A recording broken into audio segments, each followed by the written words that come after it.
Fala pessoal, sejam bem-vindos! Começando mais um vídeo recheado de informações importantíssimas. Mas antes, inscreva-se agora mesmo no canal, deixe o seu like e compartilhe esse vídeo com o máximo de pessoas. Assim você vai estar me ajudando demais. Giro na tela e notícias a seguir.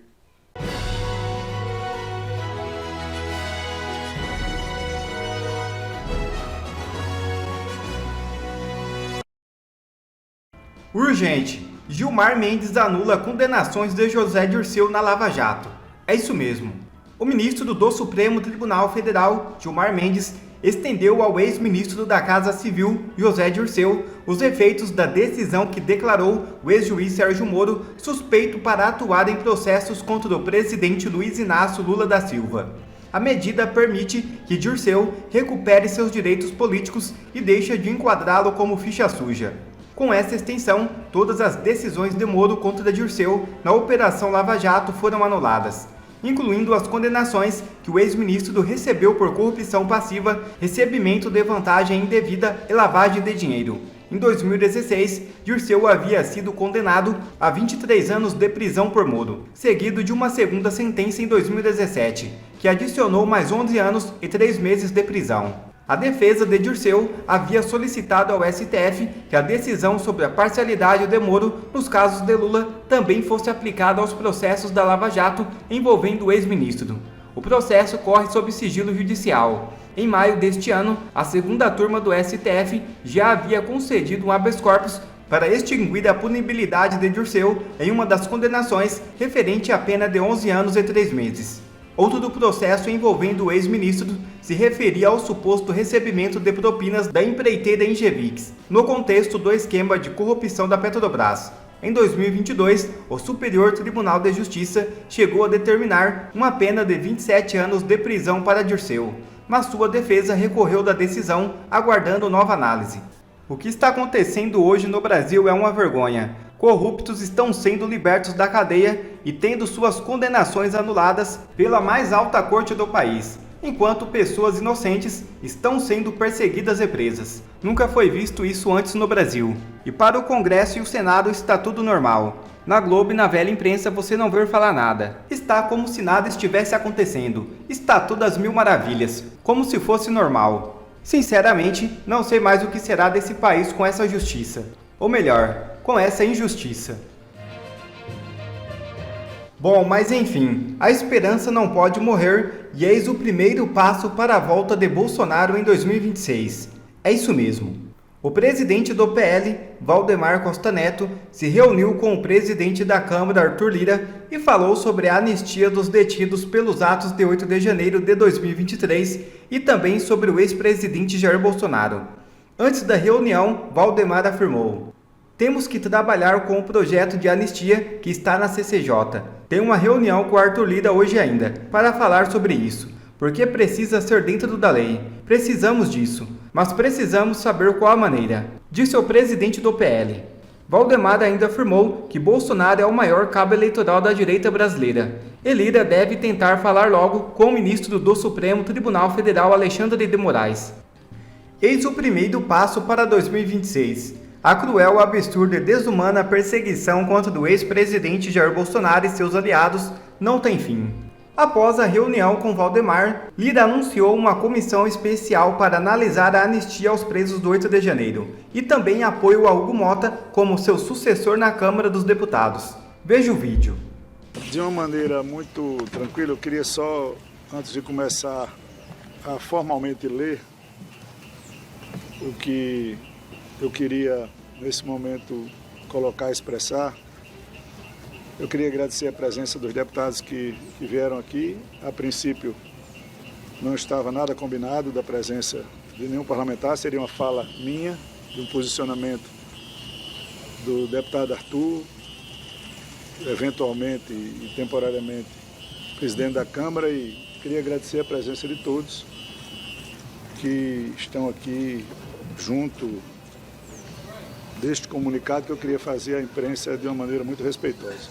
Então, para não cometer nenhuma falha, isso vai ser lido e vai ser entregue para todos, para que possam fazer as suas matérias com bastante exatidão, tá? se eu falar um pouco mais alto, porque está bem baixo, perdão. Vamos lá.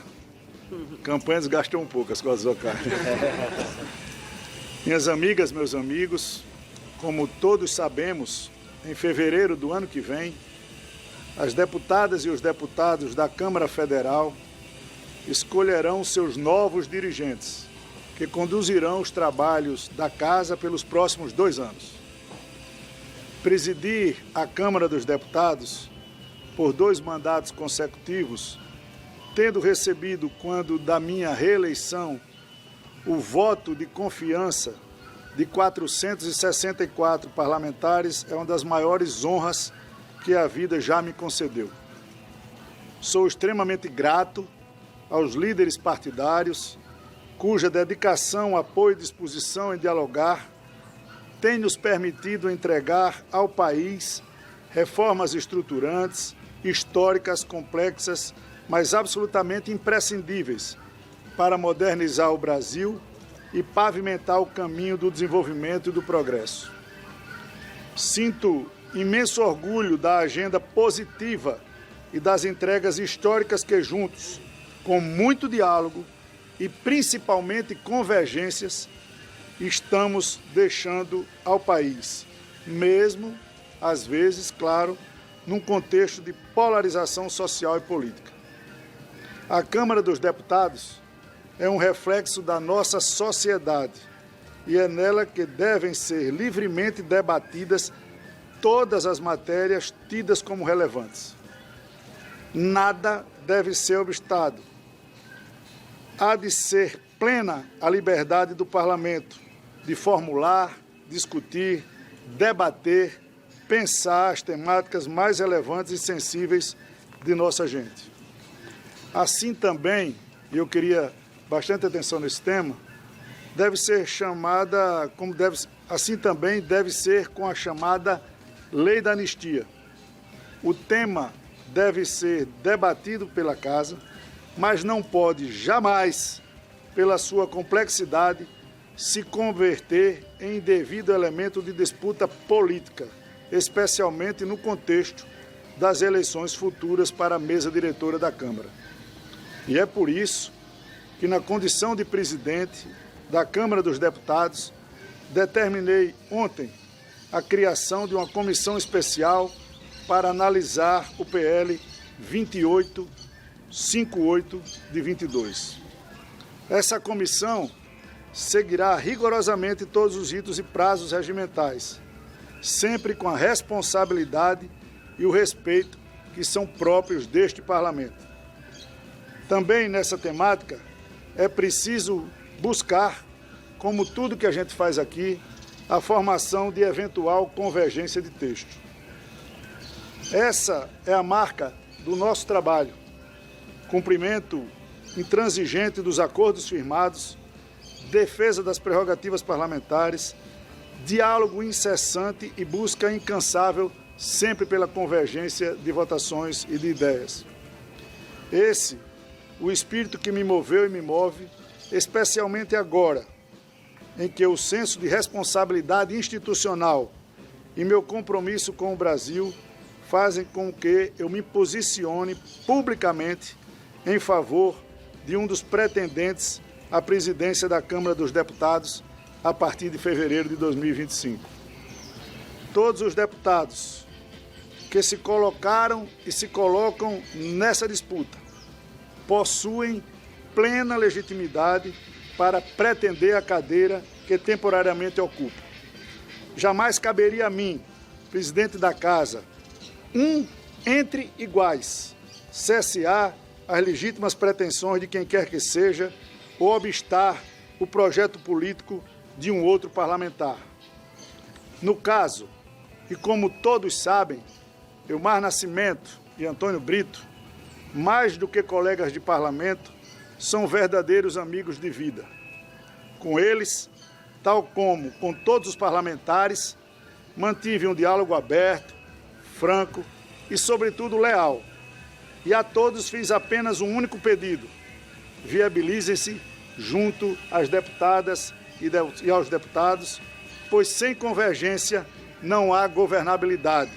e sem governabilidade sofre o país e sofre a população. E depois de muito conversar e, sobretudo, de ouvir, estou convicto de que o candidato com maiores condições políticas de construir convergências no parlamento é o deputado Hugo Mota. Nome que demonstrou capacidade de aliar polos aparentemente antagônicos com diálogo, leveza e altivez. Estou certo, repito, estou certo de que Hugo Mota, deputado experiente em seu 4º mandato e que viveu e vive de perto os desafios que perpassam a nossa gestão, vai saber manter a marcha da Câmara dos Deputados seguindo esta mesma receita que tantos bons frutos deu ao Brasil. Respeito ao plenário, cumprimento da palavra empenhada e a busca incessante, mais uma vez, pelo que nos norteia, que é a convergência. Com esse meu gesto, espero, de coração, dar início à concretização de conversas que foram feitas e acordos que foram firmados com diversas legendas partidárias em torno desse mesmo projeto de convergência. Declarar apoio a Hugo Mota neste momento é minha contribuição pessoal à convergência para que sigamos com a Câmara dos Deputados atuante, propositiva, firme em defesa das prerrogativas do Parlamento, da democracia e do Brasil. Queria agradecer imensamente a presença de todos e cumprimentar aqui o meu candidato. Muito obrigado, gente.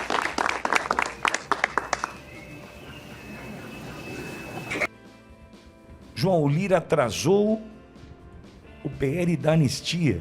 Esse Isso. cara de pau. É isso? É isso. O presidente da Câmara dos Deputados, Arthur Lira, decidiu hoje criar uma comissão especial para debater o projeto de lei que pode anistiar as penas dos condenados pelos atos do 8 de janeiro. Na prática, Pitolli, a decisão devolve a estaca zero a tramitação desse texto, que estava na pauta de votações da Comissão de Constituição e Justiça, a CCJ, desta terça-feira. Havia, inclusive, uma expectativa para a aprovação desse projeto na CCJ. O projeto não será mais analisado, nem agora e nem depois, na comissão. Se for aprovado, aliás, se fosse, aprovado, o texto iria direto para o plenário da Câmara, onde caberia ao próprio Arthur Lira a decisão de colocar o projeto em votação. Ao criar a comissão especial, Lira cria uma tramitação mais longa para essa matéria. Os partidos devem agora indicar os membros, a comissão terá que ser instalada, eleger o presidente, eleger o relator, criar um cronograma de debates e aí só então, Pitolli, acontece essa votação. A CCJ, lembrando, é comandada pela deputada Caroline de Toni, do PL de Santa Catarina, aliada do ex-presidente Jair Bolsonaro, inclusive defensora desse projeto. A parlamentar chegou a colocar o texto em votação, mas aliados de Lula pediram mais prazo e aliás, adiaram a análise. Esse texto é inconstitucional, alguns juristas consideram ele como inconstitucional e mesmo se aprovado na Câmara, tem ainda que passar pelo Senado e pela sanção do presidente Luiz Inácio Lula da Silva, e se entrar em vigor pode ser alvo, inclusive, de algumas conversas que a gente tem ouvido, seria alvo dos ministros também do Supremo Tribunal Federal. Tudo isso por conta da covardia de Gilberto Kassab, que manda do Rodrigo Pacheco e que está destruindo o Brasil. Quando eu digo que nós temos um inimigo número 1 no Brasil hoje, e o nome dele é Gilberto Kassab, eu falo com muita tranquilidade. Porque quem manda no Rodrigo Pacheco é o Gilberto Kassab. Kassab manda no Rodrigo Pacheco, que é um covarde, um capacho, que não tira da gaveta os pedidos de impeachment de ministros do Supremo Tribunal Federal, porque é um submisso. E aí o Brasil para. O Brasil fica nas mãos destes. Olha o que o João acabou de dizer. Se aprovado o projeto de lei de anistia, que ainda precisa passar pela Câmara, pelo Senado, sanção do presidente, pode esbarrar no Supremo Tribunal Federal, que pode analisá-lo e concluí-lo e concluir que é inconstitucional. Sabe qual é o nome disso? É a certeza de que não precisa colocar impeachment na mesa, não precisa aprovar projeto de anistia, porque a turminha patota, tá tudo bem com a patota. Só que estes covardes que aí estão, dentre eles esse que é o Arthur Lira, que vai pedir... Alô, Alagoas, atenção. Ele vai pedir o seu voto dizendo que é bolsonarista, tá? Anote aí, que agora ele vai pro ostracismo, que vai acabar a vigência dele como presidente na Câmara, o mandato acaba agora. Ele vai pro ostracismo, ou seja, não vai precisar se posicionar, esse sem vergonha. Não vai precisar se posicionar, aí ele vai ficar quietinho, vai aparecer em 2026 em Alagoas. Anote aí, fazendo oposição ao Renan Calheiros lulista, Arthur Lira bolsonarista. E aí você vai lembrar, o Lira, do que ele fez com os patriotas do 8 de janeiro. Porque o que ele está fazendo é safadeza. O que ele está fazendo é o seguinte, é mandando o recado. Porque ele sabe quão caro esse projeto custa para nós. Ao saber que hoje, mais um dia, vai ter uma mãe presa, porque perdeu o mané numa estátua. Nós teremos mais um dia, um pai preso ou foragido, longe de os seus 6 filhos, que estão sob os cuidados da mãe, que padece, está indo à míngua financeiramente falando. Você acha que o Lira não sabe disso? Então anote aí, alô Alagoas, ele vai pedir o seu voto em 26 pro Senado, dizendo que é bolsonarista, dizendo que é de direita. A gente tem que expurgar, tem que, assim, dizimar esses caras, acabar com essa vida política deles. É assim, ó, adeus Arthur Lira, adeus. Cláudio, o cara vai atrasar o processo, metendo agora numa, como é que chama lá, ô João, numa comissão não sei o quê. Comissão especial. Comissão especial, Cláudio. Nós sabemos qual é o objetivo do PL da anistia, mas a gente passa a entender também os objetivos do Lira. Cláudio, bom dia. Bom dia, Alexandre Pitoli, os colegas de estúdio, enorme audiência no Brasil e no mundo. Eles seguem o roteiro que eles vivem todos os dias. Eles não estão lá para defender a Constituição e a democracia brasileira. Eles não estão lá para obedecer os princípios gerais da participação e do respeito da população. Não estão lá para seguir o artigo 37 da Constituição, que fala dos princípios da administração pública, que são os princípios da legalidade, impessoalidade, moralidade, publicidade e eficiência. Eles não estão lá para isso. Lá em Brasília vivem basicamente e majoritariamente para fazer relações de poder, trocas de favor, que ganhos de poder político e ganhos de poder econômico. Ser alguém poderoso lá em Brasília gera muito dinheiro, gera muita riqueza. Se não no CPF da pessoa, no CPF de pessoas em volta, de CNPJs relacionados. É disso que eles vivem em Brasília. Enquanto nós, no povo brasileiro, sonhamos e desejamos um país mais democrático, participativo, que realmente respeite o que está no preâmbulo e no conteúdo da Constituição, eles não estão nem aí com isso. Na verdade, eles ficam enrolando e arranjando meios burocráticos para enrolar e não realizar. Cláudio, a gente está falando de anistia de inocente. Mas eles não estão preocupados com inocentes, eles estão preocupados com... Está tudo errado. Claro, é isso tudo errado, nasce errado. É isso que as mídias sociais estão desmascarando há anos, e é por isso que tem uma escalada que vai aumentar e a gente tem que se manifestar contra. A escalada de censura das mídias sociais. Não vão fazer isso apenas censurando descancaradamente, eles vão fazer isso usando as plataformas. Eles vão impor multas através de decisões do STF, aquele PL da censura que a população foi contra, teve uma grande pressão e desistiram de votar, eles desmembraram, jogaram em processos judiciais e vão ser julgados pelo Supremo Tribunal Federal, que vai estar novamente legislando, novamente decidindo em cima do que o Congresso deveria fazer ou o que o Congresso fez. E assim vão aumentar a repressão, a liberdade de expressão do cidadão brasileiro. Isso é um péssimo atentado à democracia, mas o mundo está de olho e a gente tem que se manifestar. Imaginem que a gente está pedindo a anistia de inocente. É absurdo, é absurdo. Quer ver mais conteúdos como esse? Então inscreva-se agora mesmo no canal e ative o sininho das notificações. Assim você não perde mais nenhum conteúdo que é postado aqui no canal. E também já deixe o seu like para o YouTube ajudar a divulgar o nosso trabalho. Fico por aqui e que Deus abençoe a todos.